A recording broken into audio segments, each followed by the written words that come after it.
Ça, c'est une boîte. Vous la visualisez bien, vous pouvez même choisir sa matière. C'est juste une boîte, vide, ordinaire, insignifiante. Et pourtant, elle contient quelque chose d'invisible. Quelque chose que nous portons tous. Une limite. Une frontière que l'on ne voit pas, mais qu'on ne dépasse presque jamais. Et si je vous disais que cette boîte, c'est dans votre tête. Mentale et invisible. Vous y êtes peut-être depuis toujours. Et ce que vous appelez liberté de penser, c'est peut-être juste un jeu à l'intérieur de cette boîte. Ce que vous croyez être vos idées, vos croyances ou vos choix, et s'ils avaient été glissés là, un par d'autres. Par vos profs, vos parents, les pubs, les réseaux, les médias. Et si vous ne faisiez que répéter des pensées prêtes à l'emploi? On les emballe, elles sont étiquetées, et on les livre directement dans votre boîte aux lettres. La vérité, c'est que très peu de gens osent penser autrement. Parce qu'en sortir, ça fait peur, parce que ça dérange. Parce que ceux qui osent finissent souvent seuls et incompris du monde. Ou pire, ridiculisés ou humiliés. Mais aujourd'hui, on va le faire. Pas pour jouer uniquement au rebelle et paraître marginal, non. Simplement pour retrouver quelque chose qu'on a peut-être perdu. Nos vraies pensées, celles qui rêvent et qui dérangent. Aujourd'hui, je vous emmène avec moi, on brise la boîte.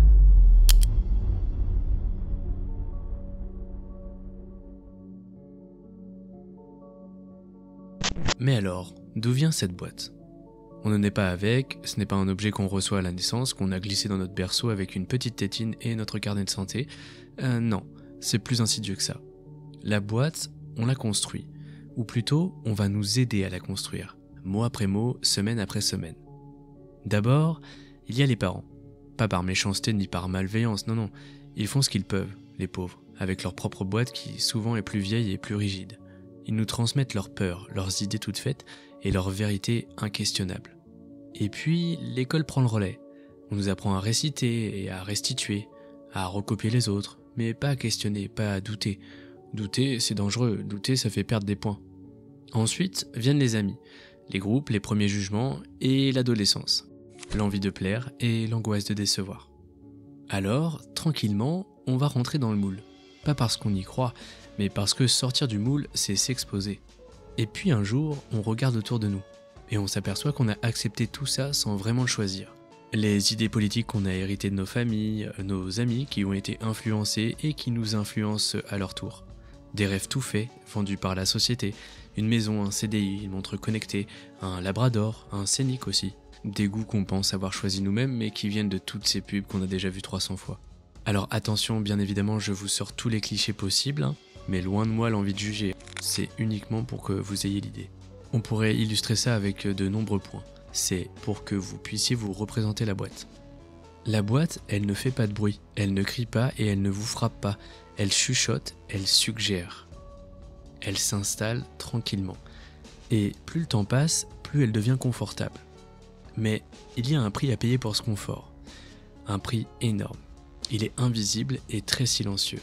Et le prix, c'est nous, notre esprit, notre originalité, notre capacité à voir autrement. Parce que la boîte, ce qu'elle fait de plus cruel, c'est de nous faire oublier qu'on est dedans. Elle nous persuade qu'elle n'existe pas. Et déguise ça en bon sens et en logique. C'est comme ça, c'est pas autrement. Mais tu sais quoi? Ce n'est pas comme ça. Ce n'a jamais été comme ça. On peut toujours tout remettre en question. On peut toujours élargir et éclater la boîte. Mais pour ça, il faut déjà savoir qu'on est dedans. Ce qui est le plus redoutable avec cette boîte, ce n'est pas ce qui fait sa solidité. C'est juste qu'on ne sait plus qu'elle est là. Elle est devenue transparente. Et ça, c'est le piège le plus perfide. Cette cage est tellement bien intégrée dans notre environnement qu'on a fini par croire qu'elle faisait partie du décor. On ne la voit même plus et on ne la remet plus en question. On va tourner en rond à l'intérieur, sans même réaliser qu'on peut en sortir. C'est drôle, non? On est là à revendiquer notre liberté, à défendre nos choix, et même à débattre sur Internet. Mais tout ce qu'on fait, c'est répéter des pensées toutes faites et des opinions prêtes à consommer. J'ai vu ça dans un reportage ou j'ai lu un thread là-dessus. On a confondu la pensée avec l'écho. En fait, c'est plutôt que très peu de gens pensent vraiment par eux-mêmes.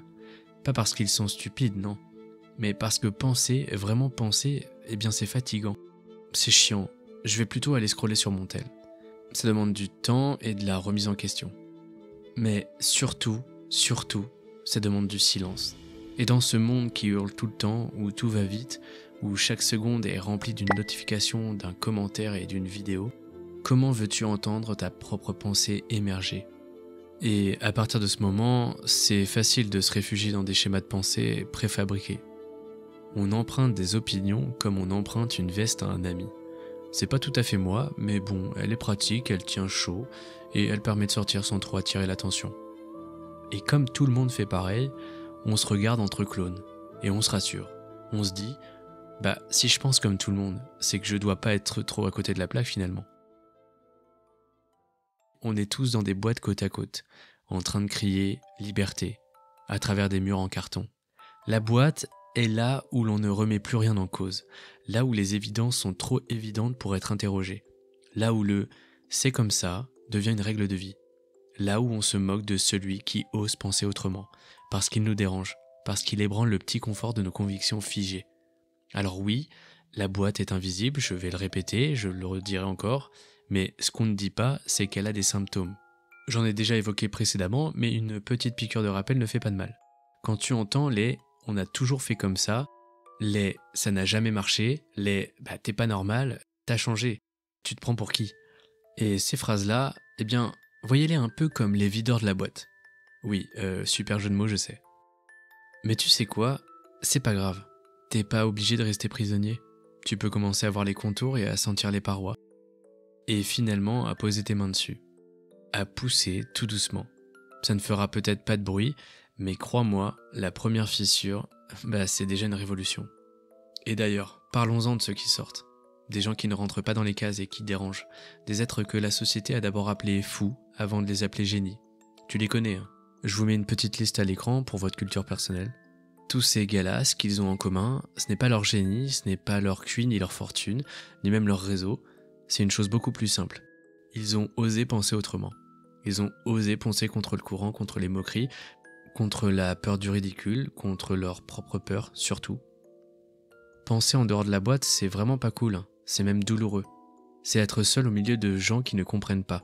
C'est douter de soi, c'est échouer, mais c'est recommencer. C'est se faire traiter de bizarre et d'illogique. Mais c'est aussi ça le prix de la vraie liberté. Et parfois, ces gens-là, on les voit trop tard. On les célèbre une fois morts. On leur érige une statue, on imprime leurs citations sur des mugs, ou en faisant des vidéos sur YouTube par exemple. Mais on oublie qu'à leur époque, ils étaient juste différents. Et ça suffit souvent à déclencher le rejet. Mais si tu regardes bien, t'en connais des gens comme ça. Peut-être qu'il y en a dans ton entourage, ou peut-être que c'est toi. Peut-être qu'au fond de toi, tu sens que quelque chose ne colle pas, que tu penses autrement, que tu ressens différemment, ou que le monde tel qu'il est t'épuise, t'ennuie. Peut-être que tu n'as pas encore osé, ou que tu l'as fait et que ça t'a coûté cher. Mais tu es toujours là. Et ça, c'est le premier signe que tu ne suis pas aveuglément la masse. Parce que tu doutes et tu cherches. En fait, tu n'es pas fou, tu n'es pas seul, tu fais juste partie de ceux qui voient que la boîte est trop petite. Et tu sais quoi ? C'est toujours avec eux que le changement commence. Maintenant que tu vois bien cette boîte, est-ce que tu es prêt à tester ses limites ? Alors, je te rassure, rien de bien méchant, et si tu suis la chaîne depuis assez longtemps, tu l'auras peut-être déjà remarqué, mais je l'ai déjà fait dans une précédente vidéo. Alors, est-ce que vous êtes prêts ? On va faire un petit exercice. Un jeu, en apparence, mais pas n'importe lequel. Ça s'appelle le test des 9 points. Bon, ceux qui ont déjà joué ou qui l'ont vu dans la précédente vidéo ou qui connaissent juste depuis longtemps, je vous mets le timecode pour la prochaine partie de la vidéo.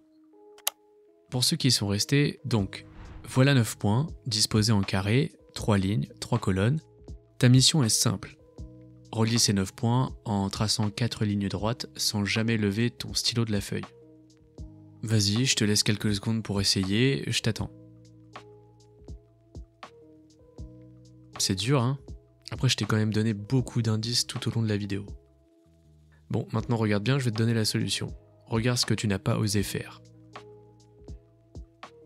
Eh oui, la solution c'est de sortir du carré, du coup de la boîte.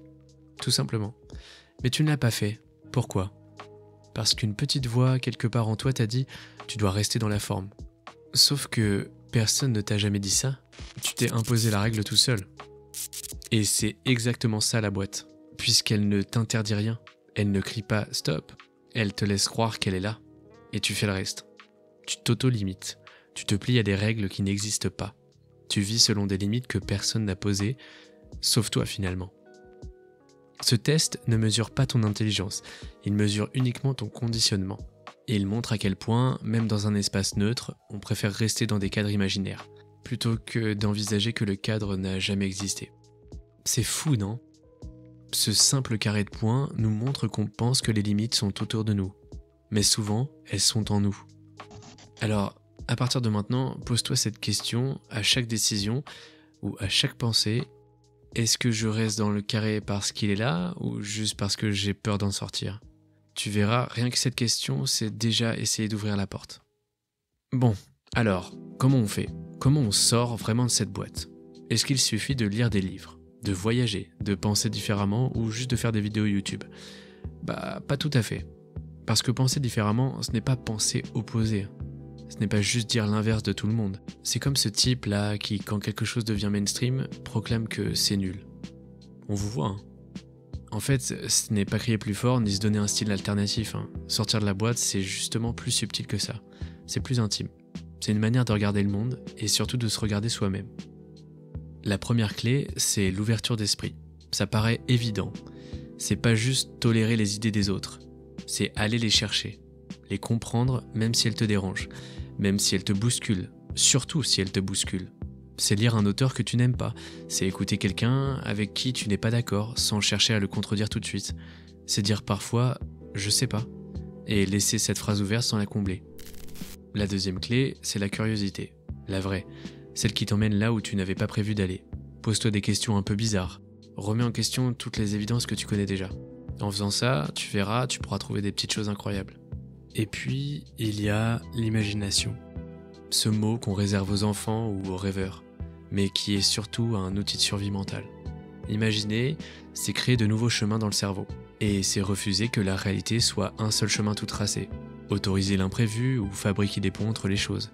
C'est se dire « et si ?» Deux petits mots magiques. Notre boîte mentale, finalement, c'est une pièce sans fenêtre.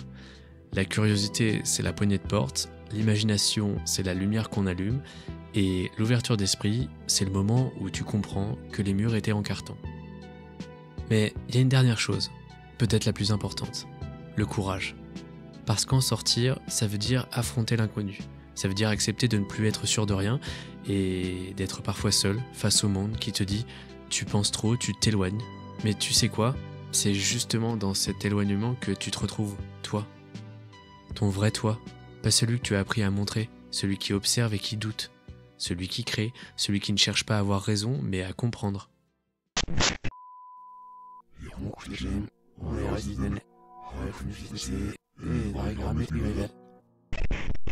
Penser en dehors de la boîte, c'est pas vraiment un exploit, ce n'est pas réservé à une élite, c'est vraiment un choix. Conscient, un choix que tu peux faire tous les jours, à chaque idée ou à chaque silence. Et si tu l'oublies, souviens-toi de ça. La boîte est confortable, mais rien ne pousse dans le confort. Ok, mais et si je t'avais menti depuis le début ? Et si cette boîte dont je te parle n'avait jamais existé ? Et si ce n'était pas la société qui t'avait enfermé, mais toi, en te protégeant du chaos, en construisant un abri fait d'habitude, de petites vérités confortables parce que penser vraiment ça fait mal. Mais ça tu le sais déjà. Peut-être qu'il n'y a pas de boîte, peut-être qu'il n'y en a jamais eu, peut-être que tout ça, c'est juste la peur du vide, d'un monde sans consigne. Sans consigne pour penser, pour agir, pour rêver. Et si tu t'arrêtais, juste quelques instants, pour regarder autour de toi, sans essayer d'analyser, sans vouloir comprendre, juste pour voir. Tu remarquerais peut-être que les murs se sont effacés, que les angles s'adoucissent, que ce que tu croyais solide n'est qu'un décor en carton-pâte finalement. Il n'y a peut-être pas de boîte, juste un immense espace où tu peux choisir ce que tu penses, où tu peux créer des idées comme on plante des graines, où tu peux marcher sans savoir exactement où tu vas et trouver malgré tout quelque chose d'authentique. Toi. Alors voilà, on a parlé de la boîte, on l'a regardée sous tous ses angles, on l'a grattée, on l'a fissurée, on l'a désossée, on l'a même imaginée disparue, et maintenant ? Maintenant, il te reste un choix. Un tout petit choix, à peine perceptible, peut-être le plus important de tous. Tu peux retourner dans le bruit, dans la course, scroll, clique, consomme, tu peux reprendre ta place dans le monde tel qu'il est, rien ne t'en empêchera. Mais tu peux aussi rester là, quelques secondes de plus, rester là avec cette idée, fragile. Et si je reprenais le pouvoir sur ma pensée? Pas pour être plus intelligent, ni pour avoir raison, mais pour retrouver un lien avec ce qui est vivant, libre, en toi. Penser librement, ce n'est pas juste penser autrement, c'est se rappeler qu'on peut choisir. Écouter sans se précipiter, douter plutôt que répondre machinalement, faire un pas de côté, inventer, créer, ressentir sans permission, refuser le mode pilotage automatique, se dire « je ne suis pas un algorithme, je suis un humain qui rêve et réfléchit ». Et ça c'est un pouvoir.